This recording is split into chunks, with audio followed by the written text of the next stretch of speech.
Alléluia, gloire à Jésus,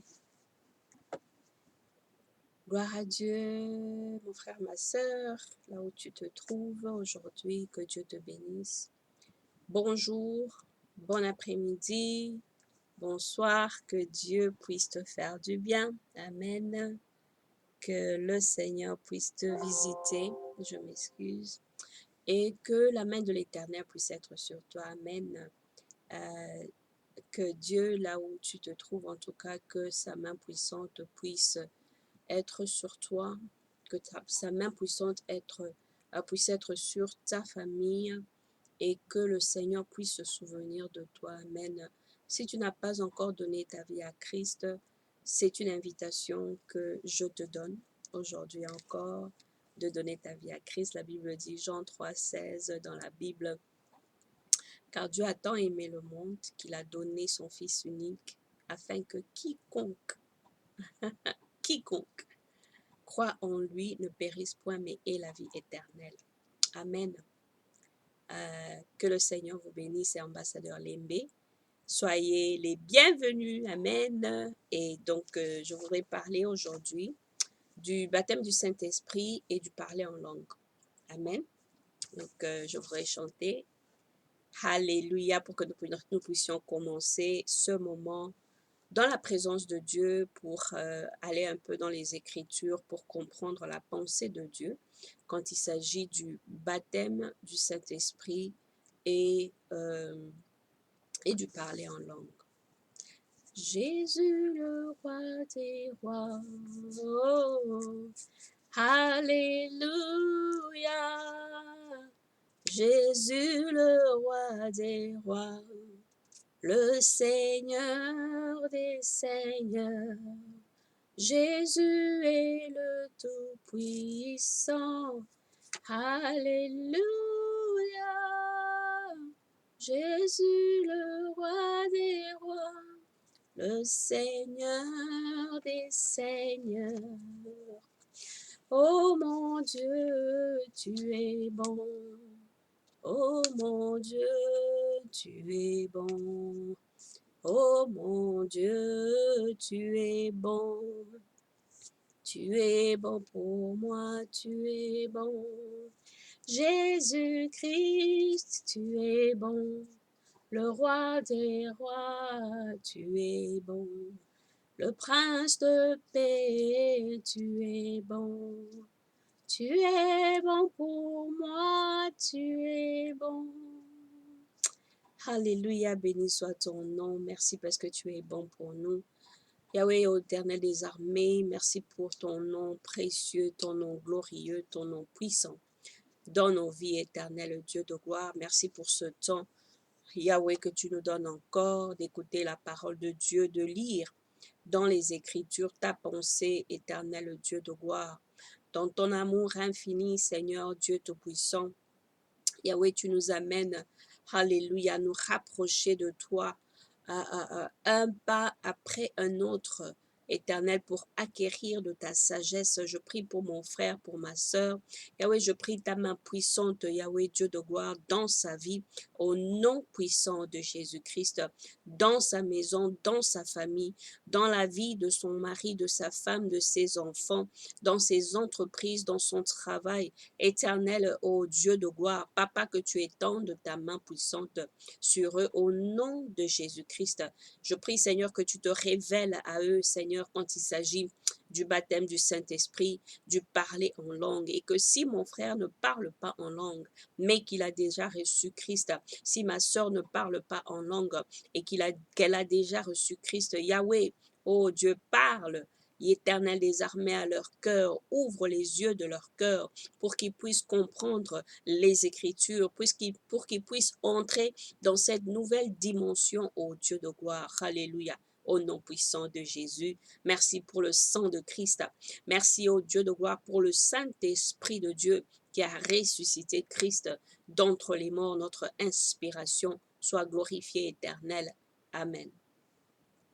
Amen, mon frère, ma sœur, que Dieu te bénisse. Amen. Alléluia. Donc, je vais partager sur le baptême du Saint-Esprit et le parler en langue. ok? Le baptême du Saint-Esprit, c'est quand nous considérons le processus de la nouvelle naissance, ok? Jésus a dit, quand Nicodémus est allé le voir, Nicodème, il lui a dit, il faut que tu sois né de nouveau. Alors, es-tu né de nouveau? Mon frère, ma soeur, est-ce que tu comprends ce que ça veut dire? Est-ce que tu comprends la pensée de Christ quand il a dit à Nicodème, tu dois être né de nouveau? Amen.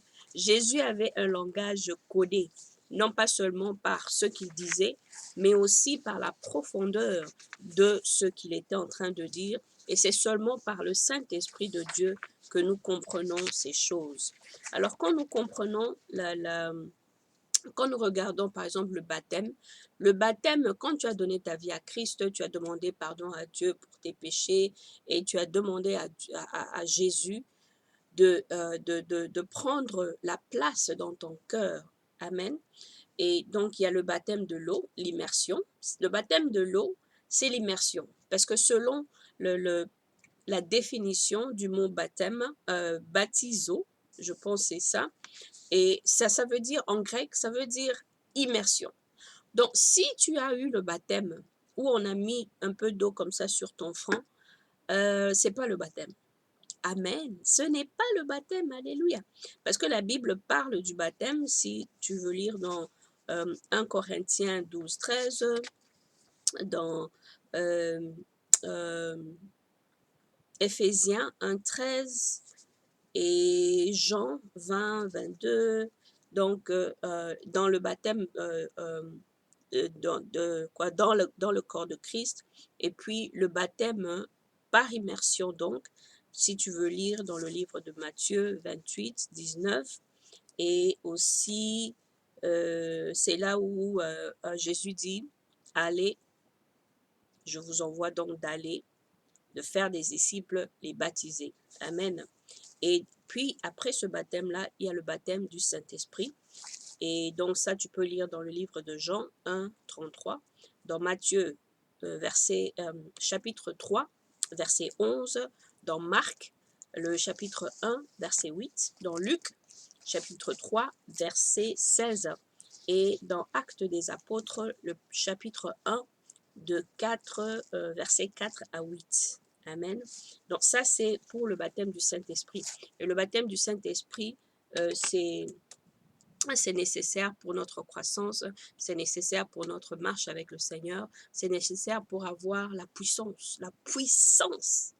Donc, quand tu marches avec le Seigneur, quand tu as déjà donné ta vie à Christ, il faut désirer avoir la puissance, une puissance pour prêcher, une puissance pour prier pour les gens et aussi être imbu de la puissance d'en haut pour pouvoir vivre une vie dynamique, ok, avec le Seigneur et que tu sois, qu'il y ait beaucoup d'effets dans ta vie chrétienne, amen. C'est très, très important. Ce sont des choses des fois qu'on ne dit pas. Il y a des personnes qui disent que oui, j'ai déjà donné ma vie à Christ, c'est suffisant. Le reste là, c'est pour les pasteurs, pour les prophètes. Non, c'est pour tout le monde qui a donné sa vie à Christ. Et puis, au fait, tu es en train de rater quelque chose de très, très important. Amen.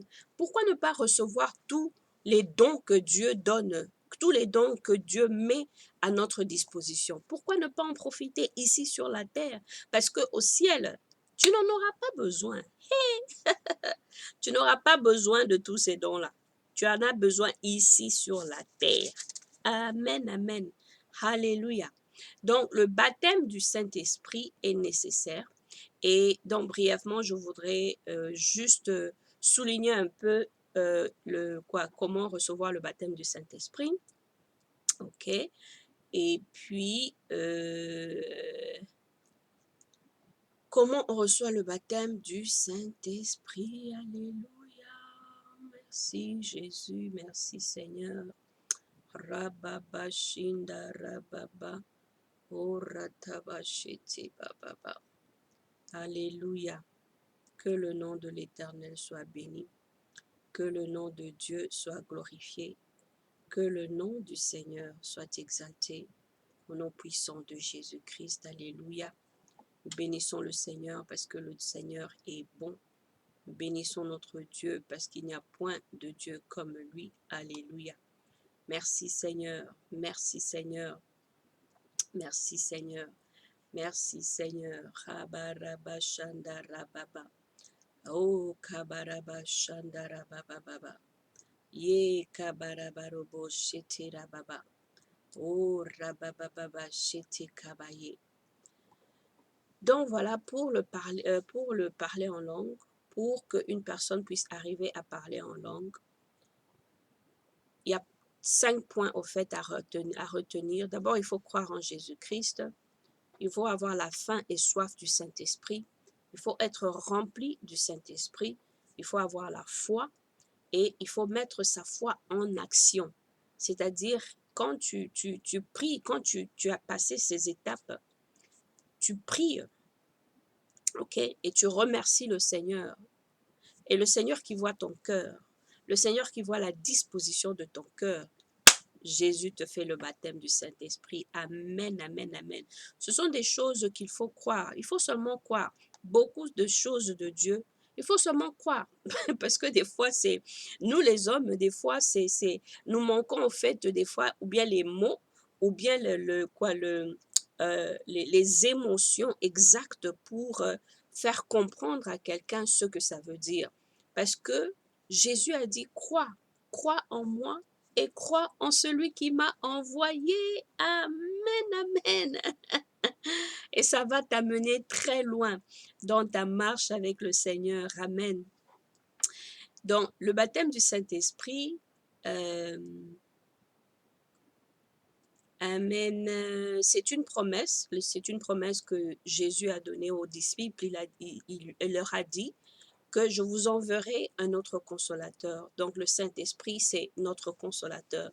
C'est Dieu, le Saint-Esprit, c'est la 3e personne de la Trinité. Donc, Dieu le Père, Dieu le Fils, Jésus, et puis Dieu le Saint-Esprit. C'est une promesse que Jésus a donnée aux disciples qu'il va envoyer le Saint-Esprit. Quand il est mort, ressuscité, il est monté au ciel. En montant au ciel, il a donné cette promesse.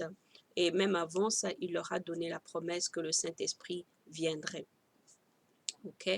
Comment on reçoit le Saint-Esprit? C'est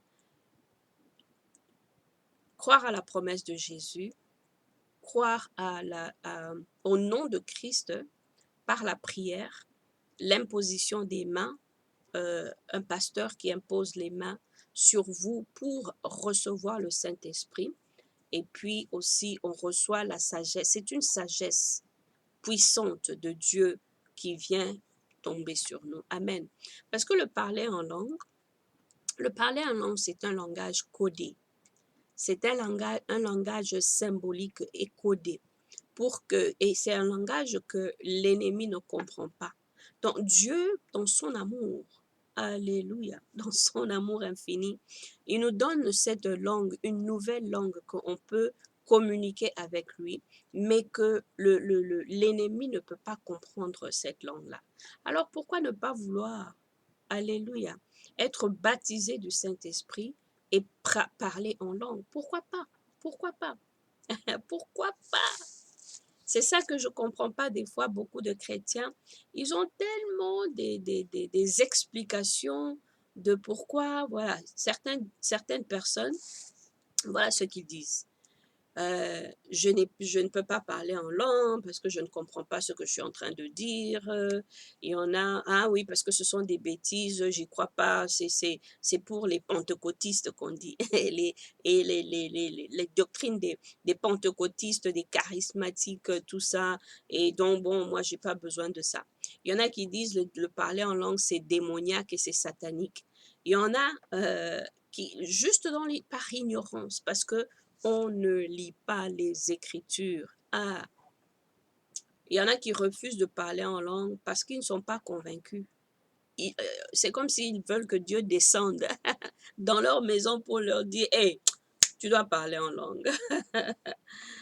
Il y en a qui disent que non, j'ai déjà donné ma vie à Christ, c'est seulement Jésus, c'est tout.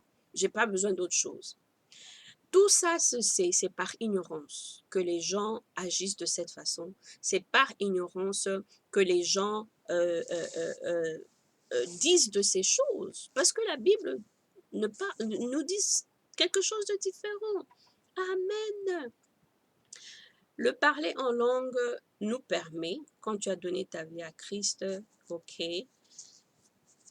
de communiquer. C'est un monde dans le monde, avec le monde surnaturel, ok? De communiquer avec le monde des esprits, de communiquer avec Dieu. Alléluia. Et encore, le parler en langue permet aux chrétiens d'avoir l'endurance dans sa vie chrétienne. Le parler en langue aide les chrétiens pour l'édification personnelle et quotidienne. Ça t'édifie, ça te renforce dans ta vie chrétienne. Amen. Ça te fortifie. Alléluia. Ok. Et qu'est-ce que je voudrais dire encore ici? Ok. C'est, comme j'ai dit, c'est un langage qui est différent des autres langues, au fait, que vous connaissez. Mais c'est un langage qui est totalement codé. Et bon, c'est vrai que quand on entend quelqu'un parler en langue, ça fait quand même un peu bizarre. Ça fait bizarre. Ok, ça fait bizarre. Mais il y a une chose qu'on doit se dire, c'est que quand on marche avec le Seigneur, tout est un peu bizarre, ok? Un peu bizarre parce que au fait, c'est une autre dimension. Ce n'est pas une dimension physique, mais c'est une dimension surnaturelle et spirituelle. Donc, on ne peut pas comparer le naturel avec le spirituel. C'est deux mondes totalement différents, ok? Alors, bon, il y a aussi une chose. L'Ancien Testament, ouais, ça aussi c'est une des raisons. Dans l'Ancien Testament, il n'y a pas de description de parler en langue. C'est quelque chose qui est arrivé avec Jésus, ok? Jésus est venu et il a dit, je vous enverrai le Saint-Esprit. Et par le baptême du Saint-Esprit, on reçoit le parler en langue. Dans l'Ancien Testament, il n'y avait pas de parler en langue. C'est seulement un événement qui est arrivé dans le Nouveau Testament. Amen. Alors, le parler en langue aussi, c'est une langue qui, en tout cas avec les temps de la fin, c'est une langue qui nous sera très importante pour la prière, pour nous fortifier aussi. Et je pense que vous tous, si vous écoutez ce message, vous comprendrez que la pression, ok, dans le monde devient de plus en plus serrée, de plus en plus. Parce il y a quelques jours, le pape a dit que voilà, les homosexuels, ce sont aussi les enfants de Dieu, ils peuvent être unis, je crois, matrimonialement et tout ça. La Bible est catégorique quand il s'agit de cet acte homosexuel. Il y a des gens, il y a des chrétiens qui disent oui, ils sont nés comme ça et que bon, ce sont quand même des personnes. C'est un péché. La Bible dit que c'est un péché. Alors comme nous tous, la Bible dit, comme David disait, il disait, je suis né dans le péché. Ma mère m'a conçu dans l'iniquité. Nous tous, nous avons ce problème. Nous avons le problème de péché. Nous sommes tous nés avec le péché. Mais il y a la nouvelle naissance. Alléluia. J'aime ça. Nous sommes tous nés dans le péché, nous sommes tous conçus dans l'iniquité à cause du péché d'Adam et Ève, mais il y a la nouvelle naissance avec Christ. Alléluia. Il y a la nouvelle naissance. Alors ces personnes-là aussi doivent être nées de nouveau pour recevoir la puissance d'en haut. Amen. Et donner leur vie à Christ et laisser le Seigneur les diriger. Alors, bon, pour tous ceux qui sont dans les églises où cet acte d'homosexualité est encouragé, la Bible dit aussi que là où il y a le péché, si toi aussi tu es en accord avec ça, c'est comme si c'est toi qui as fait ça aussi. Donc, il faut qu'on quand même évalue ta propre marche avec le Seigneur selon la parole de Dieu, ok? Et qu'est-ce que ça veut dire pour toi? Amen. Alors, donc ça, c'était pour le parler en langue, pour que, en fait, comme c'est une situation d'homosexualité qui a été déclarée par le pape, je pense qu'il y aura d'autres déclarations qui vont être faites, qui seront contraires à la parole de Dieu. Alors, le parler en langue nous aide à nous édifier pour que nous ne sortons pas de la lignée de notre destinée, ok, de notre destinée spirituelle, de notre marche avec le Seigneur, par des mauvaises pensées, par des mauvaises paroles, par de mauvais comportements à cause de la pression qui va venir sur nous vers ces temps de la fin. Amen. Alors, mon frère, ma sœur, je t'encourage vraiment de t'accrocher à Dieu. Amen. Et non pas seulement ça, mais aussi de vouloir comprendre les Écritures. Lis la Bible. Lis la Bible. Prends le temps de lire la Bible. Prends le temps de chercher dans les Écritures les secrets, les mystères du nom glorieux, Amen, de notre Seigneur Jésus. Alléluia. Alors, je voudrais aussi dire pourquoi le parler en langue.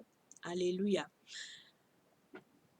Le parler en langue nous a été donné par Dieu, ok? Parce que la Bible nous parle que dans le livre de Marc, ok? Je vais lire ce passage. Marc chapitre 16, le verset 17. La Bible dit ceci. Alléluia. Gloire à Jésus. 16, 17. Merci Seigneur. Ok. La Bible dit ceci, donc dans le livre de Marc, le chapitre 16, le verset 17, la Bible dit, « Voici les signes qui accompagneront ceux qui auront cru. En mon nom, ils chasseront les démons. Ils parleront de nouvelles langues. Ils saisiront des serpents. S'ils boivent quelques breuvages mortels, il ne leur fera point de mal. Ils imposeront les mains aux malades et ceux-ci seront guéris. » Alléluia. Mais ça, c'était le verset 18. Donc 17 le dit. Ils parleront de nouvelles langues. Amen. Amen. Donc, c'est l'origine du parler en langue, c'est dans la Bible. C'est dans la Bible, c'est écrit. OK? Et le parler en langue, c'est aussi quelque chose qui nous aide, ça nous porte dans le monde spirituel. Amen. Pour communiquer avec Dieu. Gloire à Jésus. Et c'est une prière aussi, c'est une prière personnelle. Parce que des fois, quand on parle en langue, il y a des gens qui disent que non, il faut toujours qu'il y ait quelqu'un qui interprète parce que on ne sait jamais et tout ça. Bon, moi je dis ceci, c'est que entrer dans la profondeur de la prière, entrer dans l'environnement spirituel. Et je pense que ça va vous aider à comprendre le concept du parler en langue. Ça va vous aider. OK? Donc, le parler en langue, c'est écrit dans la Bible. Le parler en langue, certains avantages, ça nous permet de prier selon la volonté de Dieu. Et le parler en langue aussi, comme j'ai dit tout à l'heure, c'est une force, ça nous permet de nous édifier, ok, personnellement pour chacun, ok. Et le parler en langue constitue une ouverture pour les autres dons spirituels. Il y a des dons que Dieu nous a donnés. Et aussi le parler en langue nous amène, à recevoir ces dons spirituels aussi. Le parler en langue aussi attire vers nous des choses qui ne sont pas montées, ok, dans le cœur des gens. Ça attire des choses, en fait, un peu mystérieuses dans nos vies. Alléluia. Parce que comme c'est un langage codé, amen, c'est Dieu seul qui sait exactement ce que nous sommes en train de dire. Bon, il y a des gens aussi qui disent que oui, quand vous parlez en langue, c'est toujours les mêmes syllabes qui se répètent, tout ça, tout ça. C'est un mystère. Moi, je ne peux pas expliquer, mais je parle en langue. Alors, si ce sont des syllabes qui se répètent, eh ben, ça, c'est pas un problème. Parce qu'il y a un passage dans la Bible, dans le livre de Daniel, quand le roi il avait vu les Écritures sur le mur. Et quand Daniel est venu traduire ces Écritures, eh bien, c'était toute une phrase, c'était une longue phrase. Mais ce qui était écrit sur le mur, c'était seulement quoi? 3 ou 4 mots. Amen.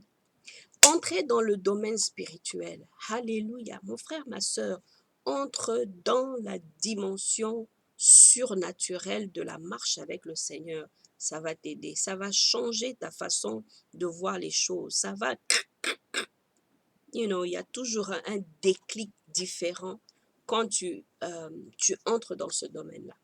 Amen. Je vais m'arrêter là pour le parler en langue. Alléluia, que Dieu vous bénisse. Seigneur, merci.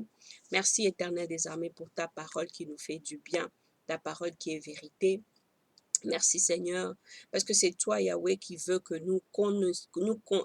nous approchons de toi beaucoup plus près, beaucoup plus près. Aide mon frère, aide ma sœur à s'approcher encore plus de toi, Seigneur. Merci, oh Dieu, pour ce temps, au nom de Jésus. Amen. Que le Seigneur te bénisse, mon frère. Que le Seigneur te bénisse, ma sœur. Amen. Alléluia, qu'il y ait la paix dans ta maison, qu'il y ait la joie dans ta maison, qu'il y ait la provision surnaturelle de Dieu. Amen. Qu'il y ait le rire. Amen. Qu'il y ait la prospérité, la promotion. Amen. Et que tu puisses persévérer dans ta marche avec le Seigneur. Que Dieu te bénisse. Amen. C'est Ambassadeur Lembe. Au revoir. Merci.